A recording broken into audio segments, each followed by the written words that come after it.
The fervid imperial sentiment which English Canadians continued to display after ceasing to be a colony may seem puzzling. Macdonald himself, looking ahead in 1872, foresaw Canada as the right arm of Britain and a powerful auxiliary for the empire. Yet the same Macdonald thought the notion that Canadians should take orders from Englishmen simply ridiculous. But at the same time, he called the idea that Canadians were ready for independence simply nonsense. The contradiction is less baffling if we remember how conscious responsible Canadians were of their weakness and isolation in North America. The United States was very powerful, and Canadians were uneasy. The desire to stop being a scapegoat for British sins against the US was reason enough to accept Britain's withdrawal from North America.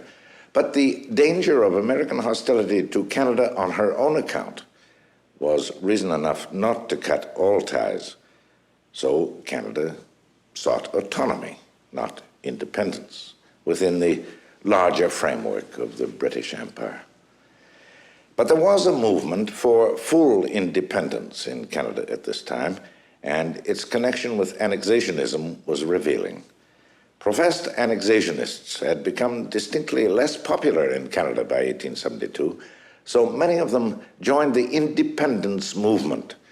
They weren't necessarily being deceitful. They honestly did not believe that Canada could make it on its own, and that independence would simply be a first step toward union with the United States. So, with well-known annexationists praising independence and an American consul general sitting on the movement's inner council, the pro-British press denounced the whole idea as traitorous. The fact that advocates of annexationism and the advocates of independence could get mixed up so easily was ominous. It clearly revealed a considerable uncertainty about the whole idea of Canada. In the United States itself, the widespread belief that most Canadians were secret annexationists waiting for American action had receded, and many influential Americans also felt that Canada's problems guaranteed her entry into the Union anyway. Still, some were not above trying to help the process along.